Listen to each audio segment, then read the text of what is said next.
Hi, this is Off to Battle, and this is a little campaign guide for Khazrak the One-Eye. So Khazrak, his faction bonuses, Dread cost is minus 15% for all unit capacity upgrades. That means that he gets access to better units faster for his entire faction, not just for his own army. Evasion chance when using the Beast Pass, that's basically the underway stance. It's plus 15% evasion chance, so you're less likely to be intercepted. And you have a plus 15% ambush chance for all armies. Khazrak himself is even better at ambushing, so he is the ambush king in this roster. So your stances. Beastmen ambush, this is your Skaven-like stance. You can ambush on the attack, and this is extremely effective, and Khazrak's hands is really brutal, and moreover, if you're doing this to an army on forced march, then even if 9% of the army escapes, it's wiped out. So keep that in mind, because the AI doesn't necessarily keep that in mind. Well, hidden encampment, because Khazrak has a personal enhancement to the hidden encampment. So here you have a defensive ambush stance.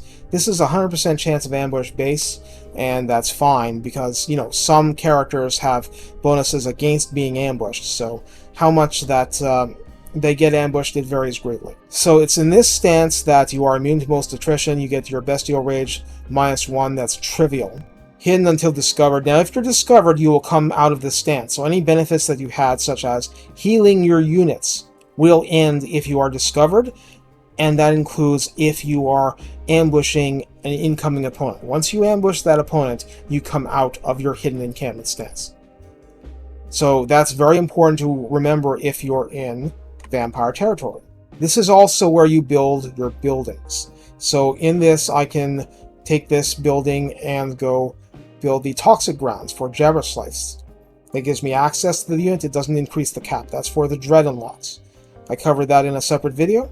And the point being, I need to remain in this stance for the building to actually be built. All building construction is in one turn, but it costs a huge amount of favor, and you need to have the main growth building up to a proper level.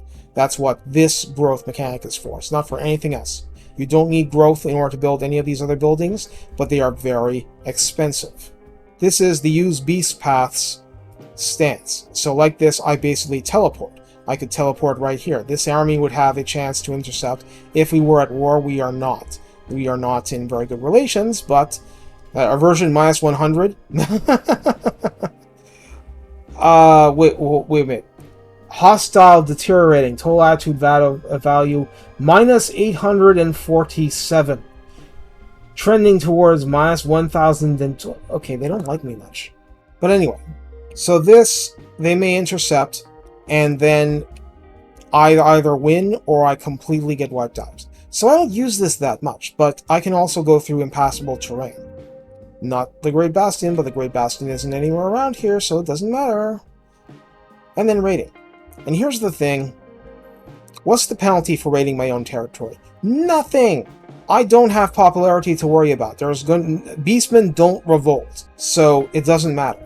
But the thing is, income generated from raiding 0, that's too bad. Bestial Rage +3, even though I'm raiding my own territory. Growth, doesn't matter. Immune to most attrition, that matters. Vigor in battle winded, that would matter if somebody attacks me. I'm pretty safe at the moment. Diplomacy penalties with raided factions, well, I'm not going to have penalties with myself, okay?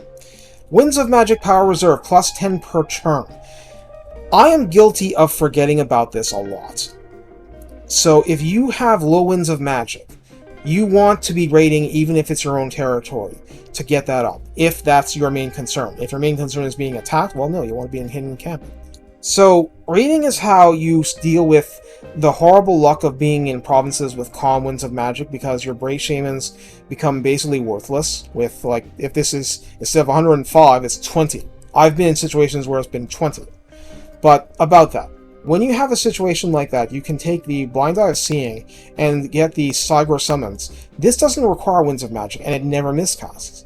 So you can get 2 Cygor summons, and even though that's, it's 7,000 favor to get it, this is reliable. You will never have a problem with getting the Cygors in, and when you do have positive wins, they'll go up by 20% more. So in the long run, it pays for itself. It's just a matter of whether you can afford it and whether you can afford not to get it. And on that note, I've been through this for the unit video for Khazrak specifically, but the Scourge. This discouraged effect where not only does it have a gigantic bonus versus infantry, and that applies with pitch damage because your splash attack power plus 50%. I'm not sure if that means that you do to more, more splash targets are hit. That may well be it. But the point is that this decimates infantry very easily. And the point being, the discouraged effect, minus 16 leadership. It doesn't care whether the target's undead or not. So if you have minus 16 leadership, and then you're all using that with the Banner of Madness, leadership is lower than 50% of base. It doesn't care if anything's immune to psychology. It will do damage as a Morris engine to undead, provided that their leadership is low enough. So any kind of blob, any kind of stack, any kind of group that has infantry of middling morale, and Khazrak is driving that morale down, and anything with terror, including himself using this banner, if you're getting that leadership down because they're damaged enough, because they're beaten up enough, they're terrified enough, if that matters. Undead it wouldn't, but the discouraged effect doesn't care about immunity to psychology. So the point is that you're able to do great amounts of damage to units that you couldn't normally do that to. You have no friendly fire concerns like with magic. If your winds of magic are at 20, then you don't have to worry about it. You can take Banner of Madness and you can still do a lot of damage. And while you're doing that damage, the morale is going down even more. So I would say that when you are starting out, you have a huge incentive to get that item as soon as possible. Because growth limits what you can get for your buildings, and dread limits what you can get for your unit caps. And ruination limits what you can get upgrades for, period, at any price. So it takes until you get to 60 marks of ruination just to be able to raise the caps for Bestigors, Giants, Chaos Spawn, and Zangors. That takes a while. In the meantime, get the Banner of Madness, and you can wreck with even the lowest units that you start with. Which is, I'm still using my starting Razor Gore Chariots unit, my starting Minotaur unit. It's still here.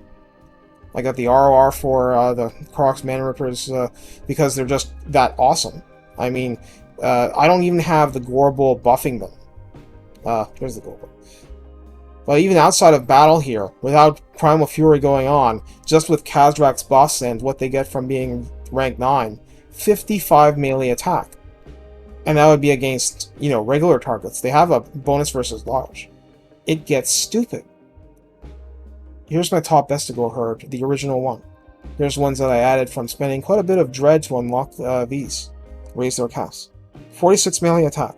Before Primal Fury, before any buffs. Any in-battle buffs. So yeah, this is strong. Now, when you're starting out, you get a chance to go after the Lorelorn Forest right away. And I tend to do this, and, it's a tough battle, but I do win it. What happens after that, now this is new to 4.0. After a few turns, Karl Franz is going to charge in Forced March to come around here. Boris has been recruiting here, and he's going to Forced March basically here. Now, what I did for this particular campaign, because I tried this a lot to try many facets of what was going on, I had moved an army here so that I could go after Krudenwald, which was Hochland's secondary settlement when Festus was beating up on him. So I had an army right around here, with Boris here and Karl Franz here. They were both in Force March. So with Khazrak with his ambush stance, his offensive ambush stance, I came here, I beat Boris. I came here, I beat Karl Franz. And then I think I raided just to get Winds of Magic here. Point is that, at that point, what you can do is just do the ritual.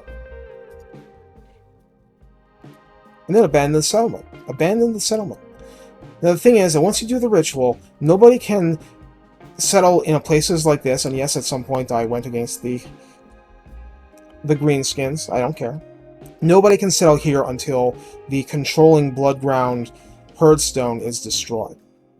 But by the same token, you can never get Marks of Ruination from these places once the ritual is done. If they still had, if the Black Pit was still occupied and I did the ritual, wrecking the Black Pit would not give me any Marks of Ruination. It would not give me any potential Marks of Ruination.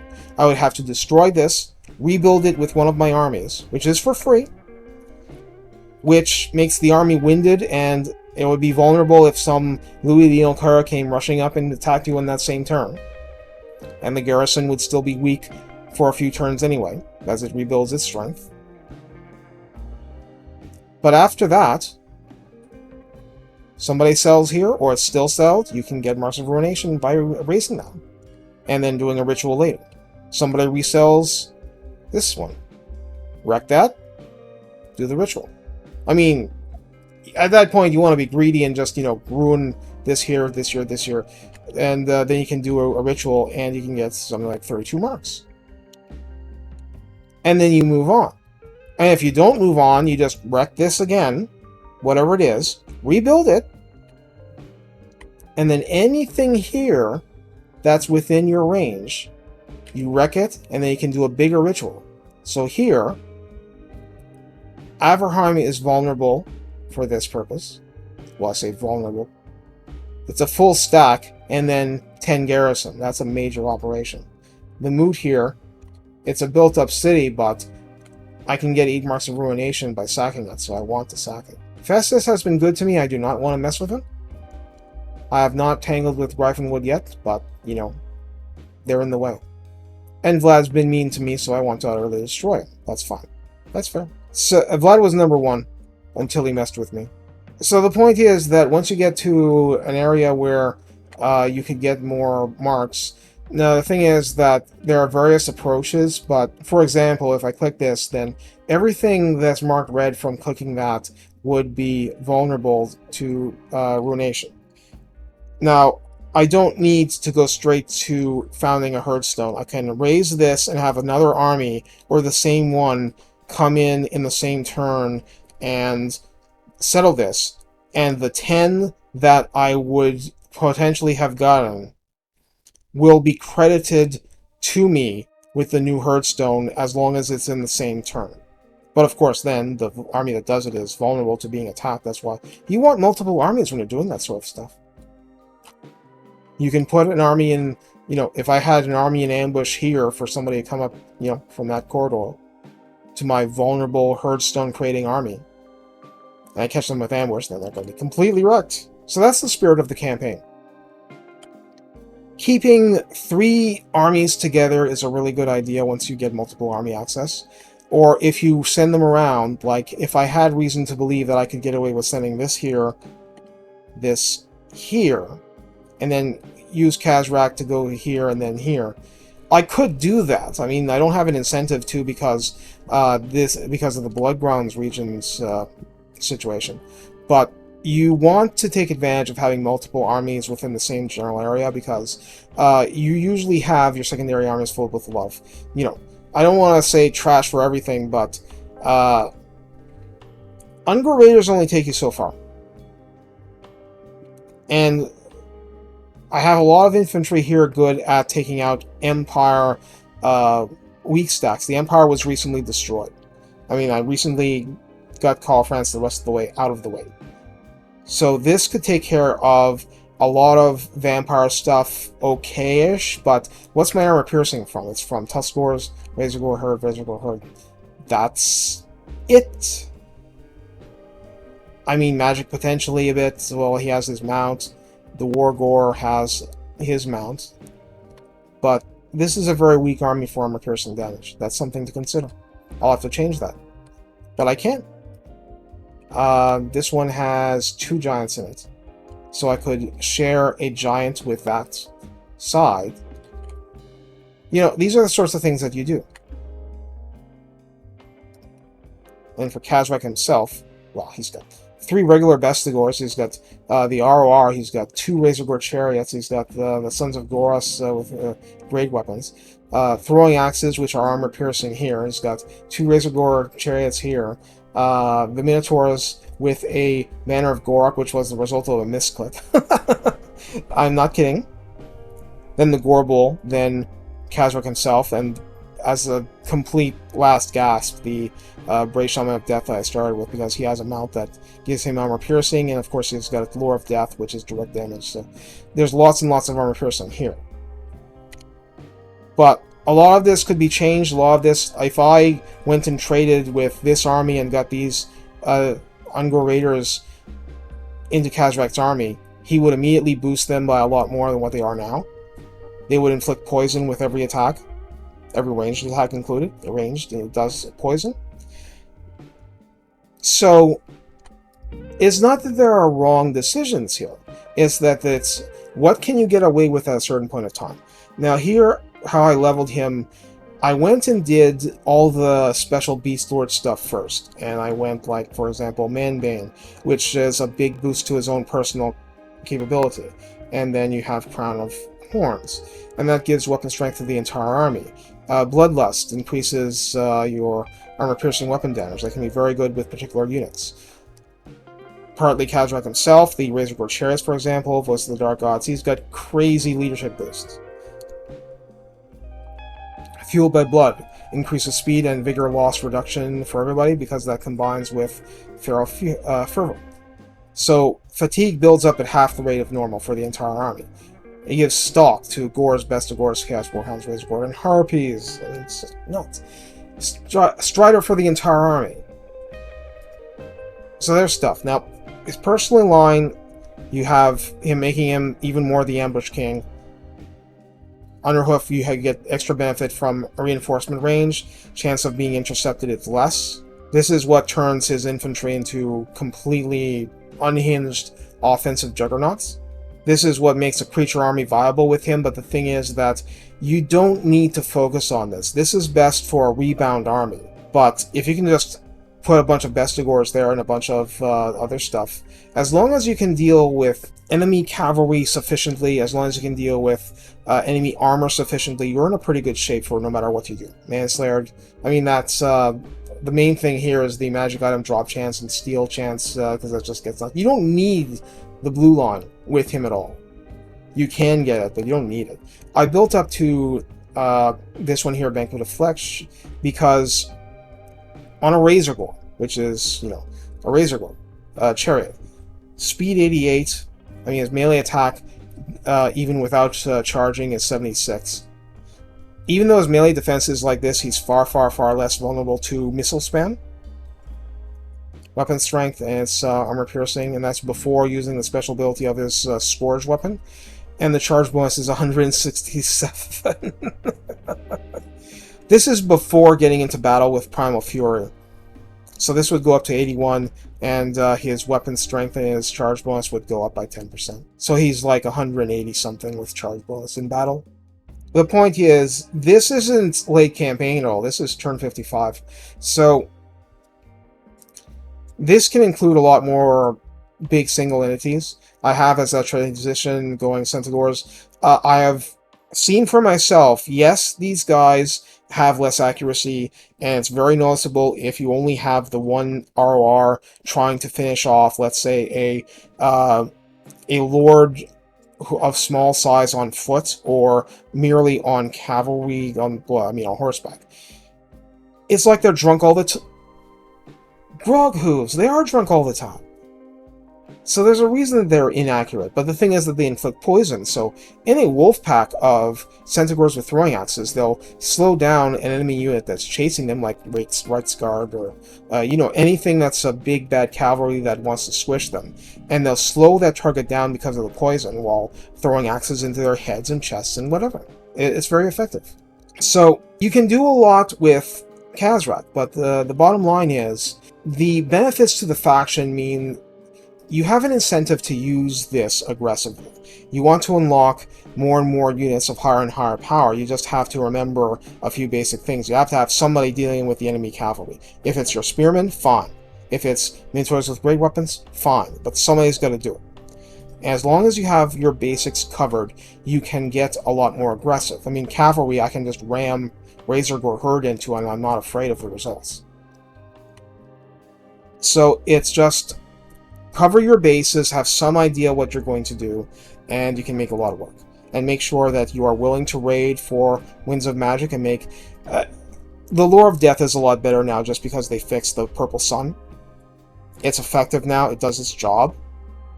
I don't know why they messed it up in the first place, but it does its job now. So the bottom line is that you want to have at least a few armies in your general vicinity to help you out. Just crawl across the map and chew up things that are hardened targets, and just make yourself more resistant to single large disasters, somebody coming out of nowhere and attacking you.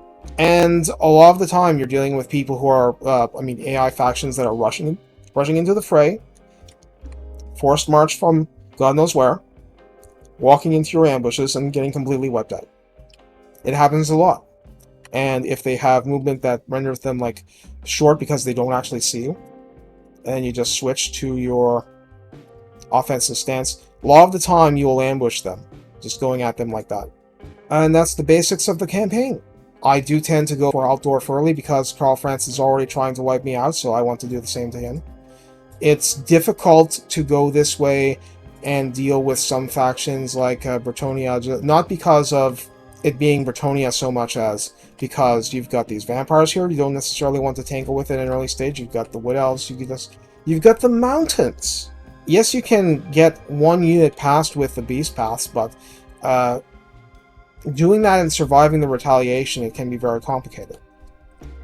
But in this case, Vlad declared war on me, so I just, came in and just rolled up, and I'll still mess up a bunch of his stuff, and, maybe I'll sue for peace afterwards, maybe I won't, but I just need to get this going up and get more and more armies.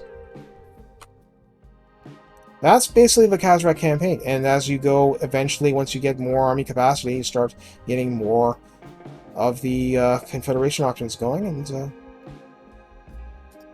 you just wreck the map. So anyway, on that note, take care, have fun destroying the world of man, and that's pretty much how it goes. Take care.